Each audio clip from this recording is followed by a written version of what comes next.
Just a quick intro about us, then I'll pass the mic to IronMill and Miko. So we are a Web3 accelerator and fund, started in late 2017. Bulk of the team is based in Asia. However, we do see the attractiveness and the top brains and talents here. So we've recently onboarded Roy, who is our US partner, to help us to cover this part of the world, and definitely will gradually establish more presence here. So we started investing in late 2017, very much focused on multi-chain theme, and have invested in more than 100 companies now across the whole stack. We have 2 funds, one fund focused on DeFi, second fund focused on infrastructure. We also run one of the leading Web3 accelerators in Asia. So our model is very much such that we invest into infrastructure and we leverage the accelerator to help them to bootstrap ecosystem in Asia.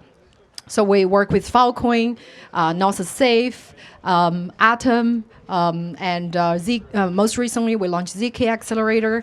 So yeah, just super excited to be here. And I think I've been here for a month. Very, very impressed by the talents and projects and qualities and everything. So instead of funding fancy VC dinners, we thought, hey, investing in this space is really like investing in brain. Why don't we do a zk hacker house and to get some of the top minds together? And hopefully, if you're not already building in zk, hopefully you get inspired by some of the talks today. Hopefully you take away from the panel discussions. Hopefully you go away and build something in this space. And again, thank you very much.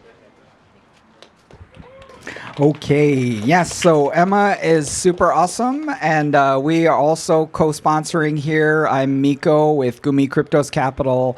We're an early stage blockchain only venture capital firm. So, we're deploying currently our fund 2, and we're very excited to introduce IronMill, which is sort of one of our portfolio companies. So I think the next person up will be Aaron Greenblatt from IronMill. So, I guess, I'll just hand off, and I think he's mid eating food, but I don't mind throwing him the mic. So big welcome to Aaron.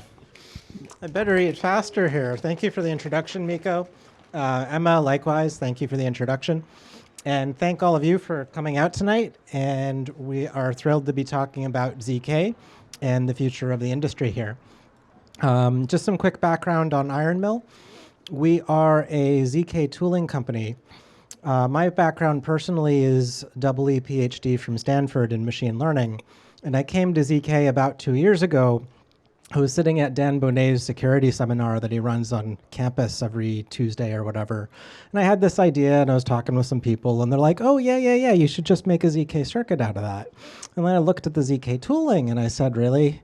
I don't want to do this. This is too much reading, too many papers, too much. How do we get there? So IronMill is about building tooling to let you explore in zk. zk has these really great privacy properties where you can start doing things that are well beyond what you can do in digital signatures. And so we want to make it really easy to experiment with different zk apps and dApps. We are announcing Oxide, which is going to alpha today. I think there's a QR code in the TV inside if you want to sign up. And it's a zk package manager. So think of it like pip, but for zk circuits, where you can just add whatever circuit you'd like using a command line interface. And then pretty quickly you get to sort of prove and verify with some parentheses. And we've got shims in so that you can start working with popular programming languages that lots of people are already familiar with. So we'd love to have you play with Oxide this week. Feel free to drop by the Hacker House at any time. Our development team will be here, and we'd love your feedback, and we want to build together with you as a community.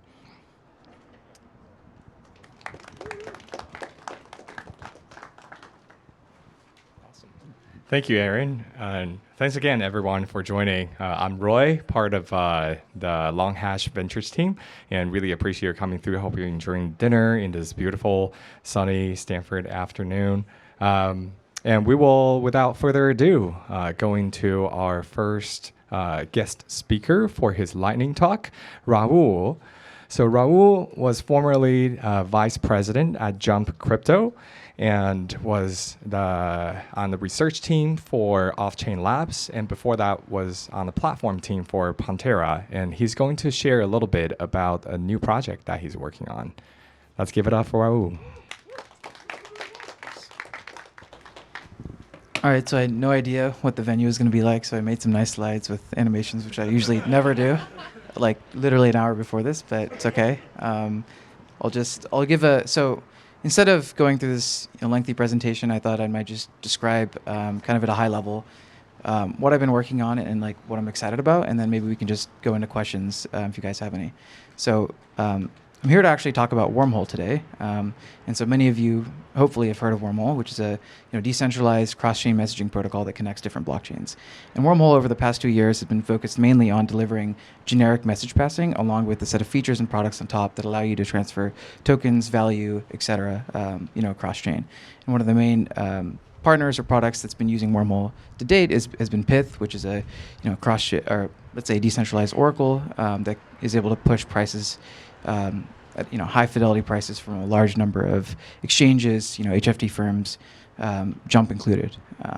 And so that's been the main focus of Wormhole over the past few years. And today, the authentication mechanism by which Wormhole works relies on external third parties to validate messages. So these are some of the largest proof of stake providers in the crypto ecosystem. Nevertheless, they are external third parties that need to live within this ecosystem to allow messages to be authenticated. Now, obviously, one of the goals of ZK is to ensure that this authentication mechanism is programmatic, right? It's not, you don't rely on a set of third parties to, humans to be involved in authenticating these messages. Now, trustless bridging itself, I think has become a meme over the past, let's say year and a half, largely because people don't know what trustless bridging means, right? What does it actually mean? Does it mean authenticating messages? Does it mean authenticating, value transfer of assets? Does it mean authenticating contract upgrades? Does it mean governance procedures? And I think, the main focus of what Wormhole is trying to focus on is mainly message authentication. So we're not going to worry about any of the other components that still live within the crypto ecosystem, but today are largely, let's say, I won't say impossible, but difficult to do within ZK. And so our work has largely been focused on using existing primitives and libraries within the ZK stack and building out proofs of consensus for different blockchains. And so I'll give a bit of an overview of some of the work that we've done, specifically on the Ethereum side. So we've actually built an Ethereum Lite client that you can actually verify in EVM. It works today on testnet, and you can validate transactions and messages from Ethereum 2 to any other EVM chain. And part of the stack that we're using is based on Plunky 2. And the reason we chose Plunky 2 is, for a variety of reasons. One, it supports fast recursion. It doesn't have a universal setup. There's a large and growing developer community that's associated with it. And it's Stark-based, so you don't really need any of these other constraints that many of the other systems have. Now, the issue with Starks, obviously, is that the proof sizes are quite large.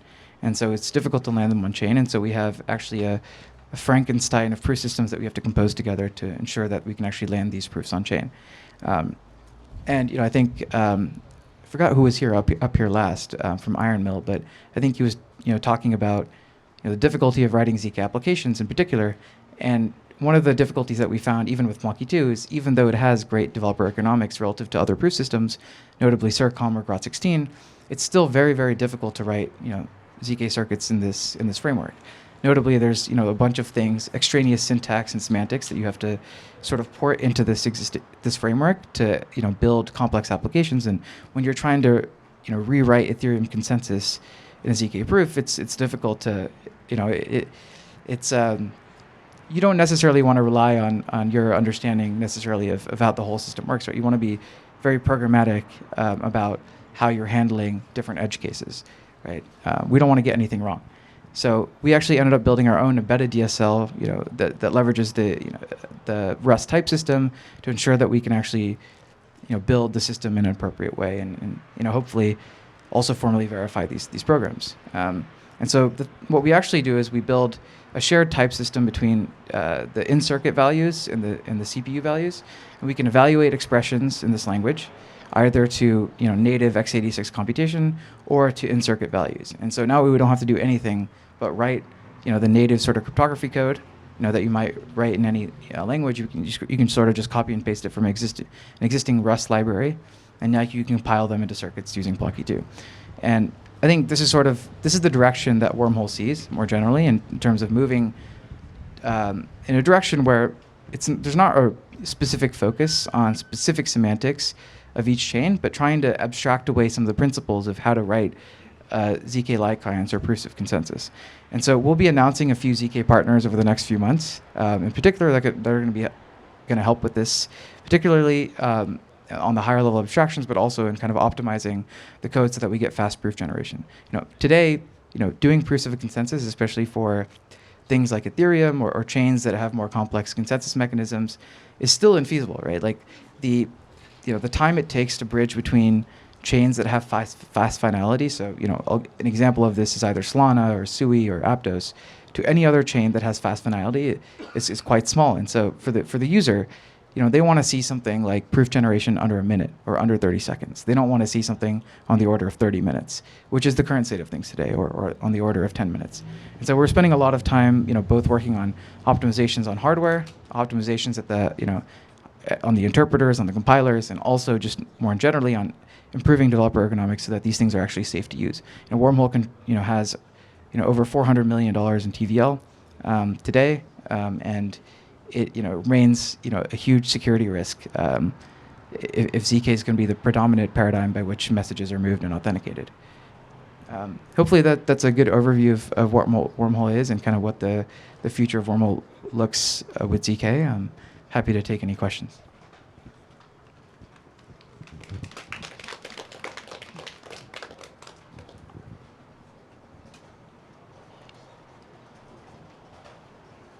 Yep. What is your proof of consensus? Are you starting the whole secret signature chain? Yep. So it's the ETH serialization libraries, like in their native format, so SSE and RLP, as well as the BLS signature verification from the sync committee. Yep.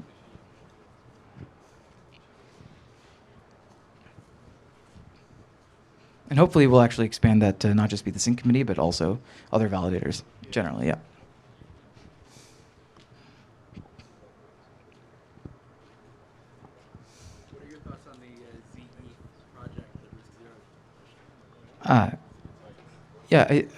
I'm not sure if is that proof of consensus or is that on the block production. I actually haven't looked at that in detail, but I'm curious. Yeah.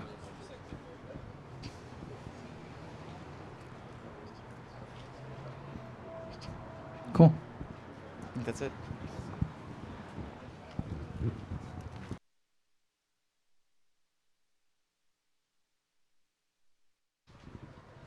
Thank you so much, Rahul.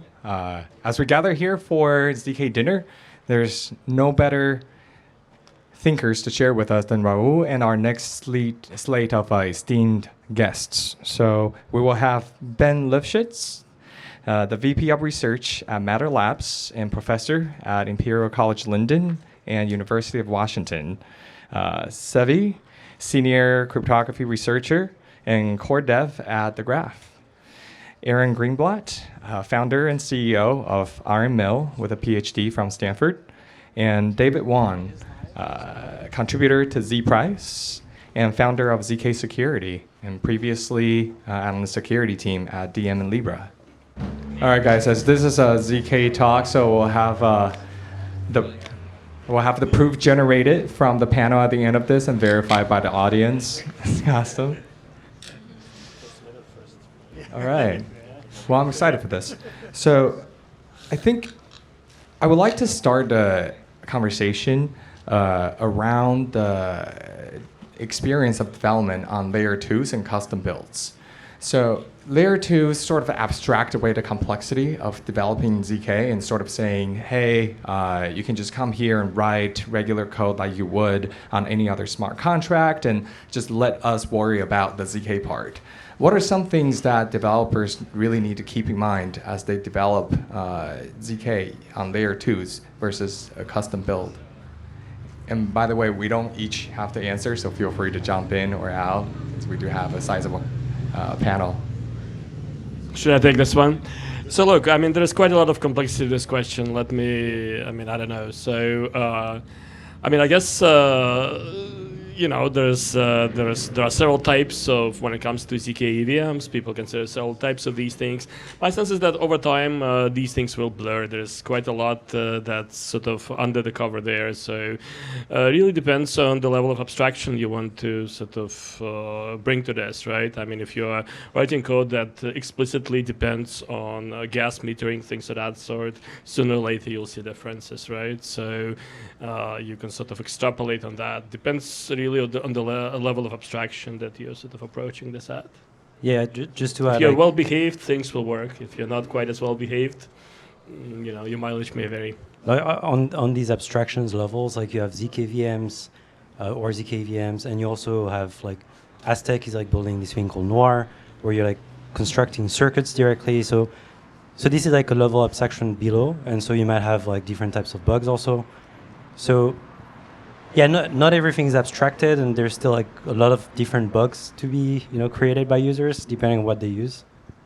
So yeah, and I think I'd like to add to that too, that as you think about software that's in development and being built, building on bugs here, some software, they never work out the bugs because, hey, it's time to build a new project. So you need to think about the lifetime of what you're building on any particular L2, because suddenly you just became, whether it's ZK or not, suddenly you just became tied to the lifetime of that L2. And even what's considered a really big L2 in Web3 today, compared to like Web 2 software projects, they're all tiny. So even if they have big booths at conferences and a big budget and everything else, in 5 years, who knows what's going on. But the flip side to that is for a lot of things you're building, maybe it only needs to have a lifetime of a year or two, and then that's a different discussion, right? So it's just about what choices you want to make. I guess also just thinking like, if you're saying layer 2 is abstract away the ZK piece, like for us, one of the problems that we wanted to like try to solve, so core developers on the Graph protocol, one of the challenges we were up against, we wanted to like enable high throughput payments for indexers on the Graph protocol. So something like essentially what that boils down to is like batch verifying millions of receipts. So basically millions of ECDSA signatures. Like you can't just throw that to a layer 2 sequencer and say like, okay, generate a proof for me. Like we're done, right? So it doesn't abstract that much away, right? Like there's still custom things that we want to do. I mean, to Aaron's point, I'd like to. My claim is that we haven't quite seen the first generation of applications of dApps that were designed for LOP specifically, right? And those, I would imagine, will have slightly different performance requirements. They'll try to push things further. We'll see some use cases like on-chain order books, and beyond that, I hope as well. So we're not quite there yet. So far, we're sort of in this, at this midway point where there are a bunch of things that are being migrated, like the Uniswaps of this world, right? But also, people experimenting with things. Sometimes these are short-term experiments, and sometimes they'll end up, having like a longer life as well. And I guess just to kind of riff on that, there's definitely truth to if you give people more compute, they'll figure out how to use it. So if you're on an L2 because the gas fees are low, somebody will figure out how to use the low gas fees. What's different about blockchain is they'll use it in some sort of economically viable way, whereas before it was just like, hand me a processor and no matter how fast it is, I'll figure out how to make it sit there and wait. So that's going to be an interesting dynamic to see play out over the next couple years. Thanks, guys. That was really intriguing conversation around the level of abstraction and what kind of apps can be built on layer 2s today. And I'd like to go back to what Aaron had said earlier about the lifetime of apps. So as we know, I think the lifetime of apps is inversely related to the speed of innovation in the ZK space. And as we think about the speed of innovation, there are sort of two camps of ZK that are hash-based and curve-based.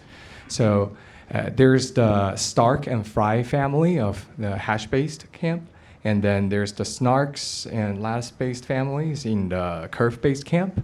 So, and I think lately Justin Drake had mentioned that the curve-based camp is sort of reaching its practical limit of performance through the advent of folding schemes. That's what he had mentioned. So What else do you anticipate will come out as a leapfrogging innovation in either the hash or curve-based camps? And when will we reach a level of status quo where the developer tooling around either camps will begin to stabilize? I'll say that it's an interesting quote, because like today at the end of SBC we had sort of a fight between Fry and like the new folding schemes. And to me, I've been doing like some podcasts actually lately, like, and I've been sort of claiming that maybe the folding schemes are the end of Starks. And I'm not sure if I'm going to be right or wrong, but I'd like to be the first one to make that claim if it's going to be the right claim. You heard it here. So yeah, like the folding schemes that are coming are really interesting.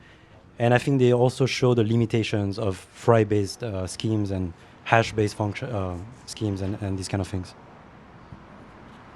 So let me give you my perspective on this, which is like for the medium term. So it's going to be a combination of sort of roughly the following, right? So software innovation, so new proof systems, things of that sort.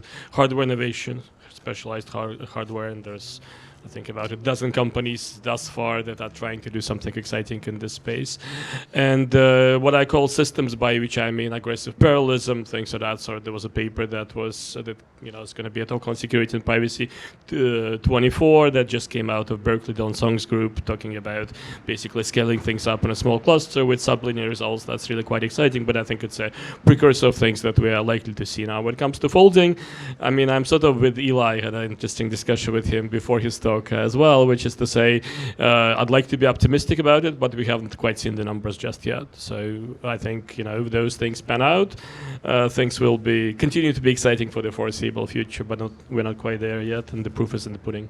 If I may, for the sake of intellectual discussion, I'd like to invite Ben to respond to David's bold description a little bit, because I recall that zkSync had recently announced the adoption of Starks.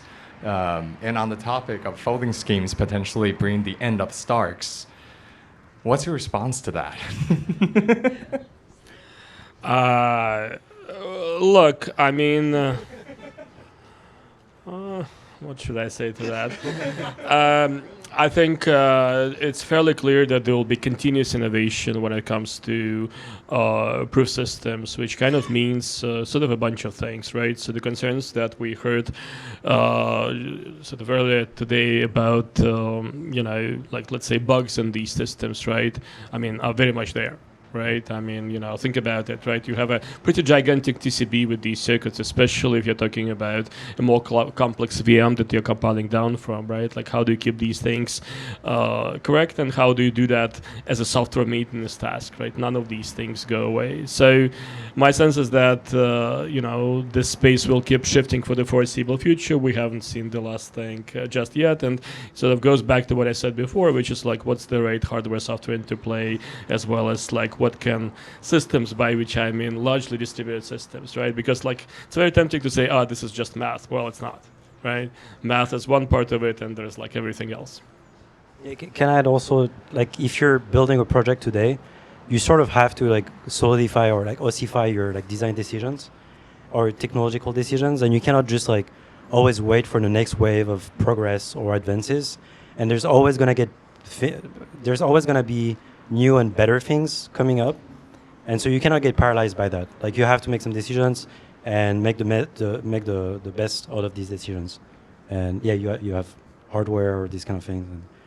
But yeah. And I'd like to add something too. So, and this is a little bit of a sidebar, but I think it's really quite relevant. So I took a class on MRI scanners during grad school from Dwight Nishimura at Stanford. And I think the core observation from that class was that when you have a good idea, people will optimize it. So the first MRI scanner took 3 days to do a scan of a solid little object on a table. And now you go into a hospital and it kind of goes beep, and you get a scan. And blockchain's a good idea, ZK is a good idea. So understand we're in the very, very, very early days. And to what you're saying, yeah, right now you just need to pick a technology and build. And yes, in 3 months, there will be a cooler, better, faster algorithm. Check. Yep, we know that. Moving on. And that's going to be that way for a few years until things settle down. Can I add something to that as well, which is as computer scientists, we're usually tempted to optimize the hell out of everything, right? And so we need to, in this space, look, it's really easy to criticize Ethereum's transaction fees. Obviously, it's a lot easier, a lot more tempting to do so in a bull market, isn't it? But the point is that, if you're basically starting a race to the bottom, you sort of need to think about the consequences. Like, what are the economics of this process and who benefits, right? Like, how do you establish a system that has some level of sustainability? And so far, when it comes to proof production, I'm actually tempted to claim that it's actually a pretty decent business thus far. Again, we have only been observing it for, some months, right? Not even years. Right, and we're not in a situation where we have complex, let's say, distributed/decentralized networks of provers. We're not quite there yet. We're not in a situation where we have widely diverse hardware as well as software either. So quite early, but I think it's quite tempting to claim that we will be in a situation where proof production will likely be a profitable sort of line of business. So for many types of players, and as such, I think it's actually quite exciting to see this space develop. So I agree with you, but I also want to slightly push back. There's no question that proof production will be profitable, and I think that's something that we've seen over the last few months. But there's also, I'm friendly with somebody who's invested a lot into mining infrastructure. And very quickly, when you're building out mining infrastructure, you don't do it with your own money, you raise somebody else's money to do it. I think one thing that's missing from proof production is if an investor comes in and says, hey, I want to spend $500 million to set up a data center to do proof production. Can you tell me over the next 12 months, once it's deployed, how much money I would make generating the proofs? And this is something that's missing across blockchain, because the answer always is, oh, you'll make such and such tokens. And so this friend who's been, deploying a lot of capital to build out mining infrastructure, his particular investors are not crypto people. And so they don't really get tokens. They just thought it was like a dollar printing machine. And of course, now that tokens are worth less than they used to be, the investors are all going, well, hey, wait a minute, but we thought we signed up to make dollars, not tokens. So I think as a community, we need to figure out how to fix that for proofs, because the money that you earn generating proofs is very similar to the fees that you'd pay to AWS now to do compute there. So I think there's room for economic innovation around, it's the same reason we have oil futures, right? So how do you kind of guarantee returns for the people who are investing in the hardware to make it happen? ZK futures. I like it. There you go. There's a lot of complexity to this stuff, right? So it's absolutely true that it's, at the moment at least, it's quite hard to start with a capital-intensive value proposition and get into this space. We're not quite there yet. The market is not yet established. I'd like to think that there will be forward-looking investors who will see the potential behind this, because you can sort of do back of the envelope projections. You can say, look, so now this kind of coefficient that I showed in one of my presentations a couple of days ago is like 5x, right? As many transactions being settled on rollups compared to mainnet for Ethereum at least, right? So let's say Ethereum continues to grow, blah blah blah. Let's say it's 7x. From that you can back calculate, you can sort of estimate how much work there is to do on the proving side, and you can figure out like the potential of that. And I think yes, not all of these models around compensating. I need to be careful here, I suppose. All parties that participate in these complex systems are sort of made equal, right? So we're not quite there understanding like what gives us sustainability, let's say, right? So, one of the things that people tend to focus on quite a bit, and frankly, I think disproportionately, is like sequencer economics, because that sort of connects quite tightly and dovetails with MEV, and we understand that. But if we were to focus on the prover and make that a bit more sustainable, right, long-term sustainable, frankly, I think things will pan out better in the long run. Thank you for the lively debate. This is turning out much more interactive than I had hoped, which is great. So I appreciate Ben's kind of negation of determinism and saying the ultimate kind of performance of either class of ZK is a function of hardware, software, and potentially many other factors. And on that note, I like to maybe have us chat about ZK developer tooling reinvention. So if we think about, I think cloud computing has really changed the way that software is deployed over the past decade. The advent of cloud computing and fast internet connections kind of changed the way that, do you remember CDs? That's how software used to be delivered. You have to like get it physically shipped and then reinstall it. But now software is deployed continuously. And in this new paradigm, when it comes to debugging, monitoring, backwards compatibility, all these considerations have become a lot more dynamic. So some of the existing tools in terms of CI/CD, debugging, monitoring are probably going to be re-applicable to the ZK stack, but some new tools must be reinvented. So in your mind, what must be reinvented for the developers that are hacking away to improve the experience of ZK development? What should it be focusing on as potential new tools to welcome this ZK age? I have a beginning of an answer. I released a tool like a few days ago called Circumscribe, which allows you to see the constraints that you actually write with your circumcircuits. The reason why I wrote that was that it was kind of confusing. It was kind of confusing for me to understand some of the stuff that I was reading as I was doing pen testing on some of the circuits. And then I realized that some of the developers were also writing bugs that I don't think they would have written if they could have seen exactly what lines created constraints and what constraints exactly were created by the code that they wrote. So I've shared that with some of my clients and some people writing circuits. I've had good results. I think there's a educational outcome there as well. But that's Circum. I don't know how it's going to be for VMs. I think it's a whole different thing. Yeah, excuse me. I feel like part of a way to think about this is ZK is Christian. Do you want to turn the volume? Thank you. So ZK, there is one interpretation of this where you're writing these custom Circum circuits.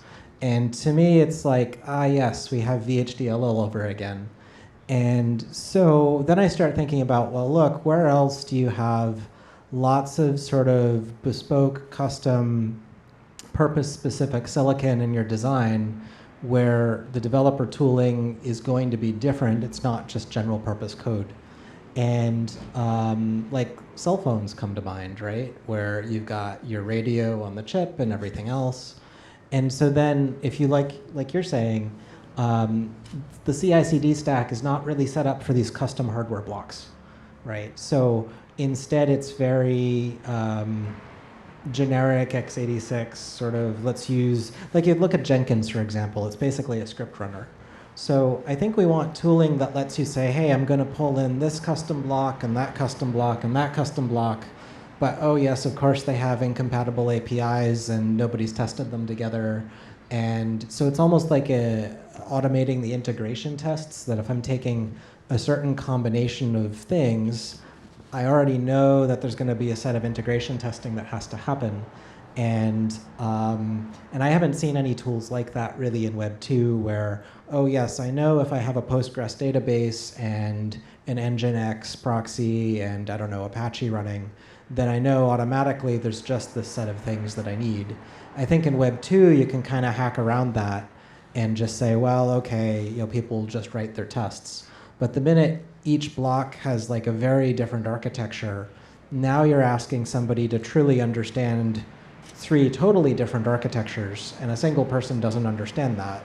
So it speaks to some sort of tool that automates a lot of the testing. And I guess that's where my focus would be testing and reliability. But given my background, that's predictable. So I'll let you guys respond.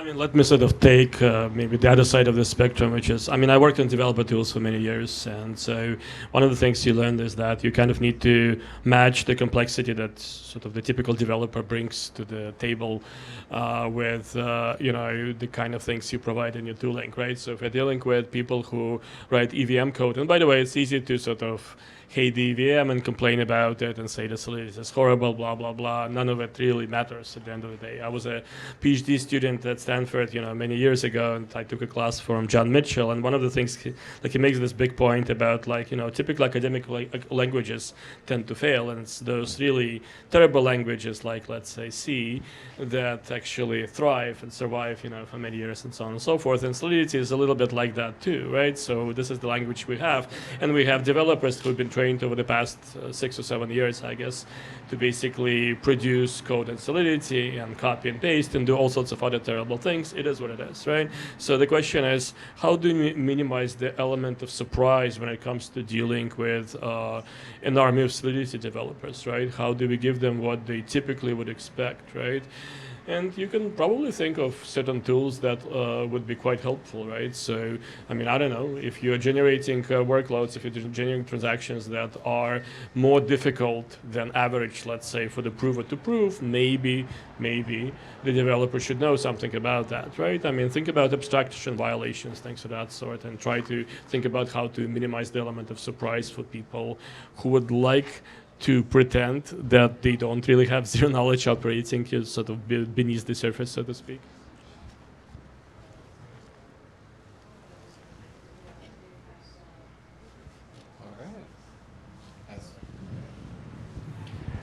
As we chat, I'm just wondering if you're going to turn off our microphones if we say something you don't like. I don't know this. I like this idea. Now that I have the little mixer in front of me, you know. I don't. Can I take It's this? a great way to manage the panel, you know. I mean, this is speaker management.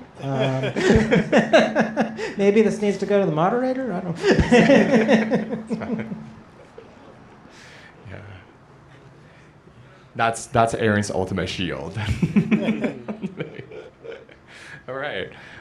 As we talked about some of the new things that could be built in the ZK developer tooling stack, what are some of the things that are readily usable today? So, you know, I think there's about 27 developers worldwide, but only 7,000 in blockchain, and even fewer in ZK. And you know, sometimes when the ZK tooling is buggy or incomplete, a ZK developer can just like fork it and say, hey, I'm going to rewrite this. But that luxury is not available to most developers. So what are some libraries, SDKs, and tools that are available on the market today that you would recommend? And how would you go about considering like the performance trade-offs of these different choices? I don't know. I feel like everything's pretty experimental at this point. And yeah, like you were saying, like people end up writing things and things just become popular because they were like the first thing to be available. Like Circom, I think, is one of these example. So I'd say from my perspective, it looks like we just need to wait a bit more, and builders are gonna, you know, create better tools, and at some point it'll be easier for people to write ZK apps. To me, it sounds like ZK VMs are sort of the way to go in the future, especially as proof systems are becoming more and more powerful to support that. I think we'll see like better user experiences and probably some bugs that are easier to prevent. I'd actually like to ask a related question about ZK VMs, and because I'm actually not convinced that they're necessarily the way to go in the future. And here's why: is when I think about so many applications of ZK, and especially on the privacy side, where I need to show, you know, hi, I'm a person, or hi, I'm a thing, I'm a system. A lot of these proofs are actually very simple. And I think like ZK VMs in the context of blockchain and like an L2 rollup or something, that makes all the sense in the world. But then I zoom out to, well, what do I use an L2 rollup for, or an L3? And it's either like an exchange, or it's maybe some sort of blockchain game, but even the part of the game that's on chain is just an exchange of game items, so it's an exchange. And so how do you think about like, using ZK for exchanges, and there I think ZK VMs make a lot of sense, versus the rest of the ZK applications, the type of applications that people don't realize they're using ZK. They just go to the bank and there's ZK behind it and nobody tells them. How do you think about ZK VMs in that context? So are you saying that these applications are simple enough that you don't need a VM, or yeah? Yeah. I'd say, well, it's not hard to write an application like Slack, but yet they wrote it using Electron, and it's not a native app. So I feel like if you really want people to be able to experiment and like write whatever they have in their head, they need just like simple tools where they don't need to think about what's happening. They don't need to like seek optimization at the circuit level and these kind of things. Not just because it's hard, but also because they're going to create bugs and these kind of things.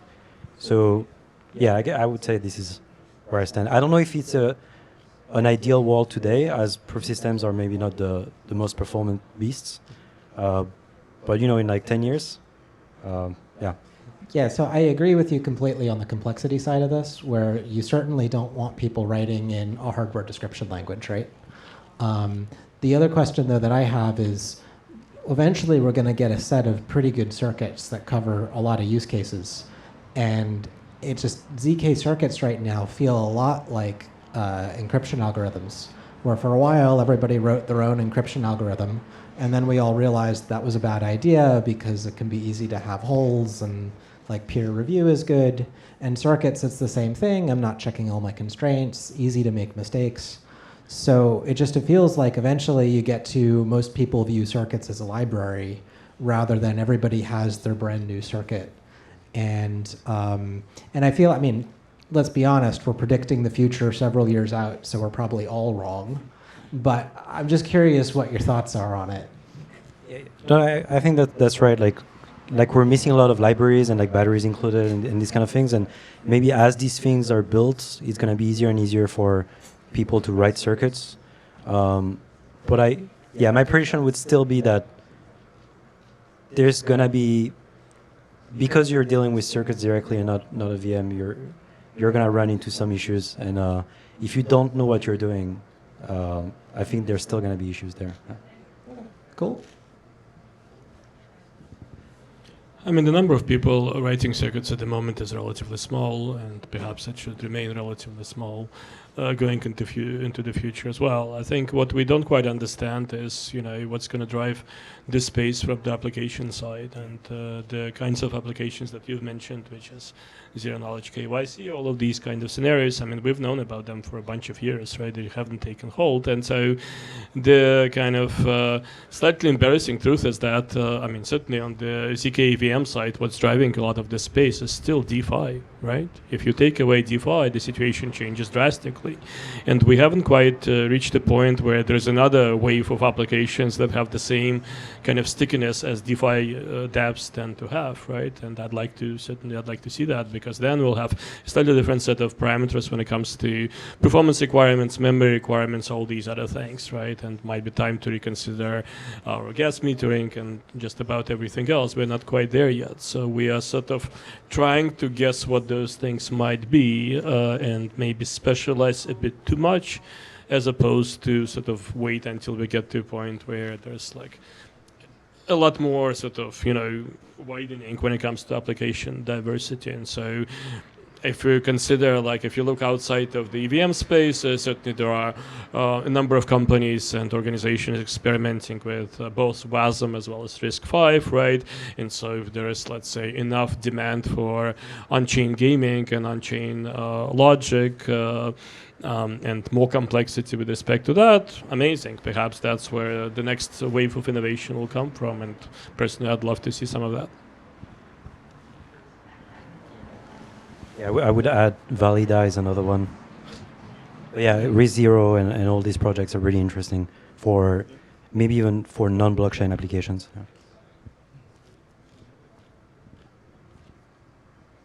Yeah. Not to call on Seve, but nonetheless. Yeah. Want to make sure you're also given a chance to express some of your thoughts. Otherwise, Yeah, I mean, I feel similarly, right? It's still, everything's still so new. You talk about comparing it to encryption algorithms, signature schemes, like those are very specific applications. There's specifications that, describe exactly what data must go where and all that type of stuff. I mean, I don't think we're not close to that yet, but maybe we will, right? Maybe there will be like, okay, this is how you do ZK KYC, and there's a spec, that's what people follow. So you don't have to write circuits, but I mean, you have a specification to specify that. But I mean, we're far out from that right now, as we can see, right? Like, and so zkVM is really interesting for us because it makes it really easy to start developing apps and developing proof of concepts and stuff like that for the types of things that we want to play with, right? So from a experimenting standpoint, zkVMs are pretty awesome. But, yeah. Awesome. I guess Aaron agrees with you because you have not been censored. There we go. Yeah, I guess my takeaway as we embark on the last part of the conversations, there really is no mature tool in the space. We quickly kind of pivoted to how could tools evolve in terms of VMs and maybe libraries of circuits, and maybe get to the point where all of these underlying infrastructure may be abstracted away for simple apps at one point. And hopefully that will be sooner rather than later. I would like to slightly maybe segue into a related conversation. As ZK developers think about how to construct their code base, I think some of the existing best practices in Web 2 is really emphasis on modularity. So as we think about the advent of microservices taking over more monolithic servers, and modular blockchains really taking over monolithic blockchains. Modularity comes with better upgradability and maintainability. For ZK developers, how can we better design our code base to retain a high level of modularity to keep up with the pace of change and innovation in the space?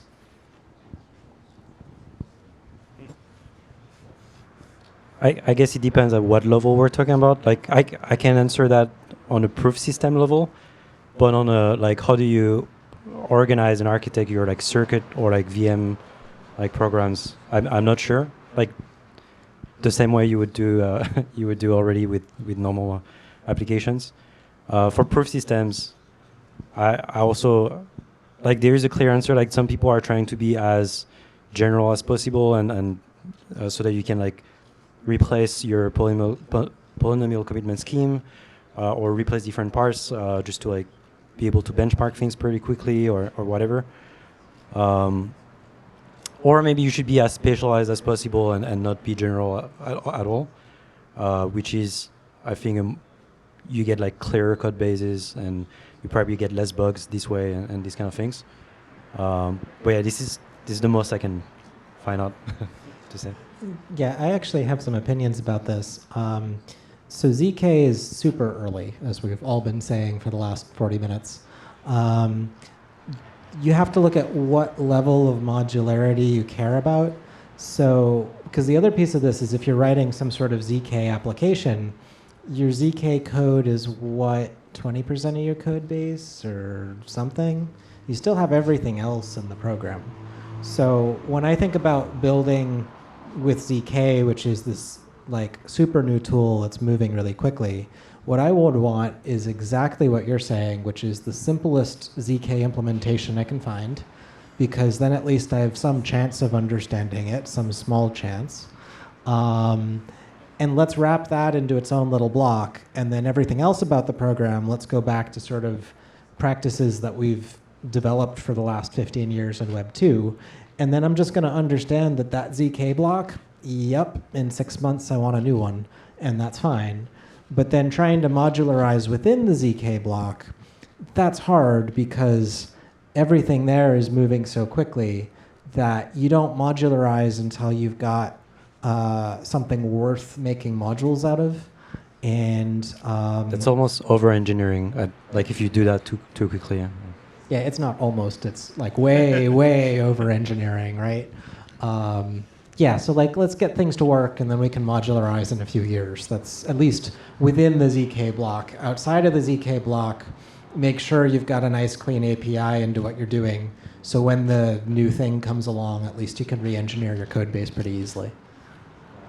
Yeah, and if you're too general, you end up with this code that has like so many generics, and it's very hard to work on. Nobody understands it. These kind of things. I'm kind of in the same opinion outside of the ZK blog as well. So I mean, there are people who are trying to do modular, optimistic as well as ZK rollups, and I think it's a little bit too soon, frankly. And so the perspective I'd like to share is that, I mean, look, there's quite a lot of demand for us, let's say, with the ZK stack from corporates, from enterprises, right? And they kind of want a turnkey solution, so to speak, right? And it's relatively difficult at this stage of maturity to provide turnkey solutions with other people's components, not to mention the complexity of trying to basically drive something that might have a different token model as part of your value proposition. That becomes really quite challenging, let's say. So I think at this stage of development, especially for people who would like to, whose expectations, let's say, come from the Web 2 world, right? I mean, maybe it's 5 nines, maybe it's another form of robustness, right? It's quite difficult at this point to offer a modular solution from different organizations and hope that things will, work the way they expect. I don't know if I have much to add, but in a past life, I was a cryptographer at the U.S. government, right? And so we were assessing cryptographic systems for the security levels. And, they have different modules there. The modules that we're looking at are like signature schemes, encryption algorithms, all that type of stuff. And like one of the things that I think is interesting that we never really hear talked about, or we don't talk about much in this space. So ZK is a form of cryptography, but we never talk about like security levels, right? And I started thinking of like modular systems. It's like, okay, well, you have different polynomial commitment schemes. We've got Fry, we've got these discrete log-based systems. Like, if we start mixing all these together, like, how does somebody even go about assessing that system, right? Like, I think Thaler has been talking a lot about that, and Fry and. I mean, it's interesting. We're not quite there yet, so that's the thing, right? It's tempting to say recursion, right, and just like shut the door. Yeah, it's done. But the thing is that that's not quite how it works. Yeah. Yeah, how much recursion can you do before your security level drops to a certain threshold and like your system is no longer? Yeah, it's interesting. I don't know. Yeah, but I mean, even with Fiat Shamir, it's the same thing, right? People just say, "Oh yeah, I'll just apply this thing; it's fine," and it's like, "Wait a minute." Yeah. Oops. I know. Just to continue thinking of things like applications, right? Okay, so we talk about, all right, layer 2s. It inherits this security from the L1, but I mean, all right, just. Not to pick on any examples, but what thing that's come up. Well, I'm jumping all over the place. But so one, okay, I'm gonna just say the name. Say the name. The pressure's on. The pressure's on. Seve. We're between us. Safe space. I mean, it's on just YouTube. If your cryptographic system has a lower security level than the layer 1, right? Like, how can you prove something up here and then say, okay, you can't say that, right? Like your cryptographic security becomes the lower of whatever it is that what you're basing on, right? So, like you have to, those things have to come into consideration in this space eventually. Maybe once enough value's locked in, we'll start really digging into it. But yeah, I don't know. It's interesting. It's faith. Crypto is not a technology; it's a religion. Yeah. So this actually, and it's again a bit of a tangent, but. It reminds me a little bit of AI where you get a model that kind of starts working but doesn't actually work. Think self-driving cars, right? And in cryptography, since I'm new to the space, I come from AI, but the more I look at it, people just say, oh, well, do I have 80 bits of security? But for certain tasks, 80 bits is more than enough. For other tasks, it's not close to enough. And you guys are going to know more about this than I do, but it just feels like the robust analysis of security protocols, like academics do it, but then you get back down to commercial products, and it's just kind of like, oh, well, 80 bits, we're good, see you later. And that feels like we're going to get into trouble over time. So I don't know if you guys have thoughts on that. I don't know if you guys know JP Omasan wrote a paper and did a talk called Too Much Crypto a few years ago. Where he said that we could actually reduce the bit security of a number of algorithms. I think he proposed like Kangaroo 6 instead of Kangaroo 12. Like it started like AES something else instead of the AES we have, and he started like talking about reducing the number of rounds for a number of cryptographic primitives. And apparently, like a number of banks do that, a number of applications do that, so that they can have faster software. So yeah, at the end of the day, are attackers really attacking these things, or are they trying to find the low-hanging fruits? And I don't know. And I guess thinking about that too, like, okay, so I mean, these systems, they're still relatively close. The systems that have a lot of value locked in are still protected by other means than just their cryptography. Like, that's the whole point of trying to centralize sequencers and all that type of stuff. Is then now we start opening it up to actual people who can start generating fraudulent proofs, right? Like, so I don't think that these systems have really been tested yet, right? Like, we're still in the phase of like, okay, making them figure out, do they work? The difference is like there's actually value locked in these systems now versus like, sitting in a lab somewhere and people are trying to understand how it works. So it's really interesting.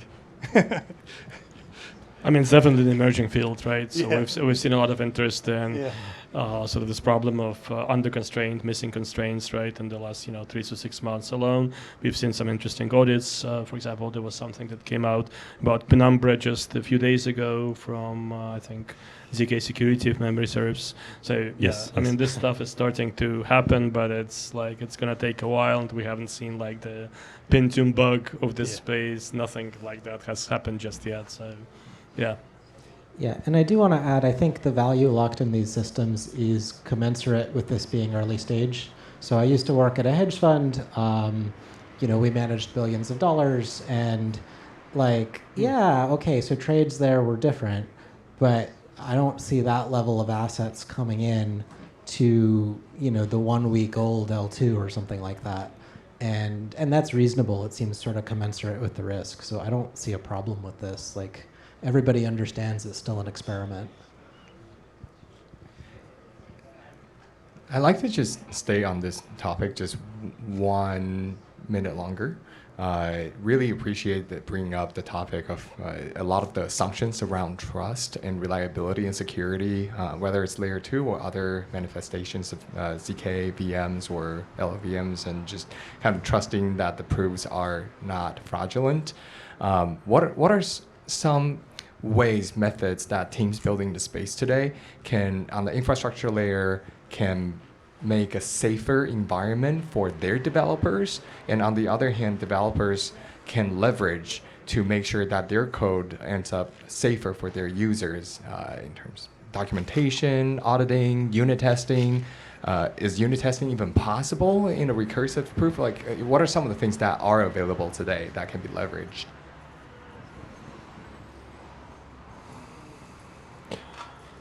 I mean, I guess this will sort of betray my background, but in this space, I think can easily claim that a lot of this stuff, the platform level stuff, is mission critical software, and as such, it should be subjected to some level of verification as opposed to testing or fuzzing or what have you, right? And if you can do this in a way that's modular, if you can do this on a per circuit level and then make an argument about how these things recurs together, then, well, you're probably in reasonable shape. And we've seen actually a number of efforts that are starting to look a lot more mature, even in the last couple of months alone. There are a few firms in this space as well.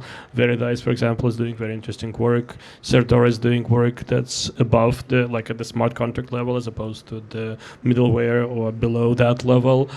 We're starting to see some fairly fascinating experiments with either non-interactive theorem proving using Lean 4, or interacting using Coq Isabel, that sort of thing.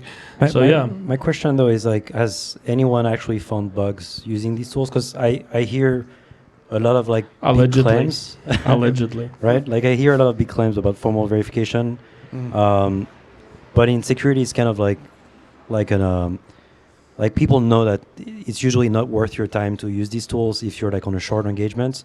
I think for developers to use these tools and to like experiment with them, you can have a lot of value just by putting, writing formal specs. That's right. So these are developer level tools, right? So this is kind of something that should go hand in hand with ongoing development as these things change, right? And solidify. Right. But I have limited belief in the actual use of these in like audits or these kind of things. Well, the question is like, what's the burden of proof, right? Pun intended. And that again, if this is part of the TCB, should you worry that just as much as the processor designer worries about these things? And maybe the answer is yes, right? Because again, I mean, like, what is the cost of one of these systems being compromised? Once your TVL is high enough, once you have enough, transaction velocity, all that stuff, like, what gives? Like, what are you gonna do? So, I mean, if you take that perspective, well, perhaps more effort should be exerted early on and continuously, because these things are relatively fluid, right? The development, I mean, like, there are check-ins, right? People change things around their circuits. So, this is one of those relatively few areas where I think you can make that argument and justify the extra effort. Yeah, and that's, you mentioned TCB, but who actually puts the effort to create a TCB and like segregate the rest from that? And like, you don't really see many projects doing that. Thus far, right? So there's an experimental optimistic rollup that focuses on minimizing the TCB, but I think you're right, and that people don't quite think about it in those terms. But I think over time, again, we'll learn from some of these experiences. So I'm certain that I don't have the answer here, but one thought that comes to mind was I was talking with a VC a few years ago, and they had invested in two sort of security companies, and one of them had done formal verification across the entire Linux kernel, and I think it was out of Berkeley, and they had done a tremendous job on the technology, being able to verify this thing in 15 minutes that used to take days. I mean, a lot of really hardcore science. And they said, yeah, look, we invested in it and we sold it, or the founders sold it for $100 million, and okay, that was good. But hey, look, we invested in another security company, and they just plug into your CI/CD pipeline.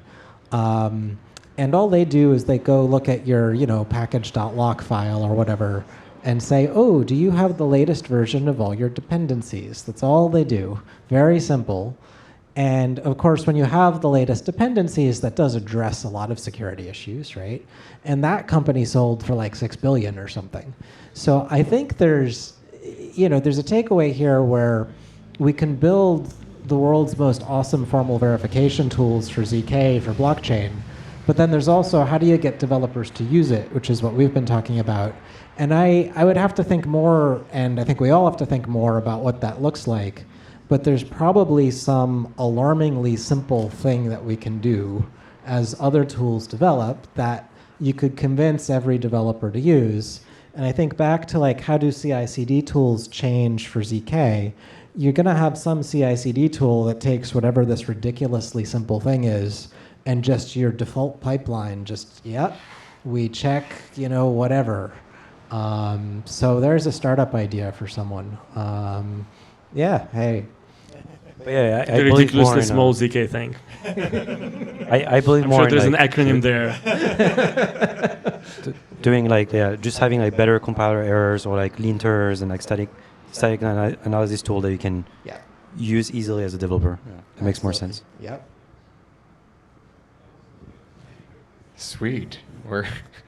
So even with formal verification, we're like, can we trust it? So don't trust, verify. All right. Last question, hopefully to bring you back a little bit. We've seen a great proliferation of new types of proving systems, arithmetization schemes, different signature schemes being applied in a gazillion different ways. And this fragmentation of pieces of tooling, or at least design choices in the set, leads to difficulties in interoperability. So if we can imagine a future where, for example, a ZKID that's generated using a snark being used to generate a credit score on Starkware, for example, on a Stark, and then eventually enable lending, let's say on Alio, what needs to happen between now and that vision for the different types of ZK proofs to become interoperable?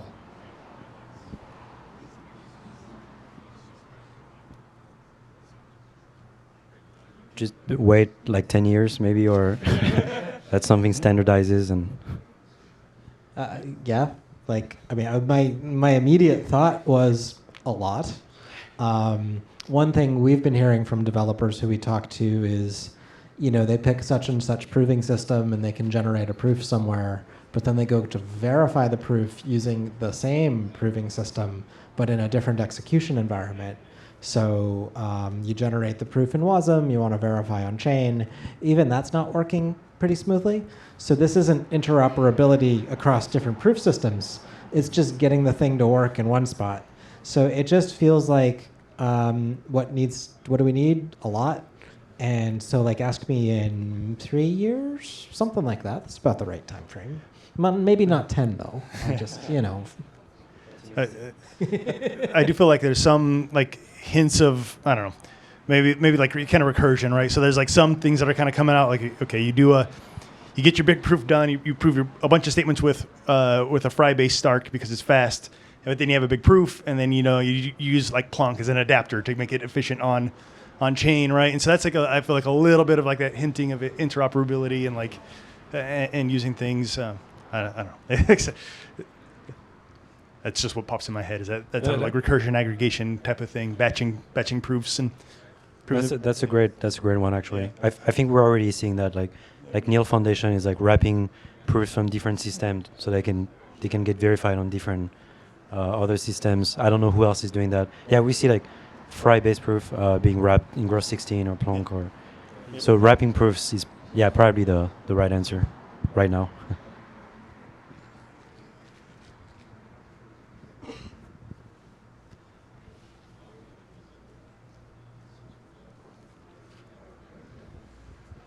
All right, thank you guys so much. I think we have time maybe for 2 questions from the audience as we inch towards the end of our ZK dinner here. Do we have any questions from the audience?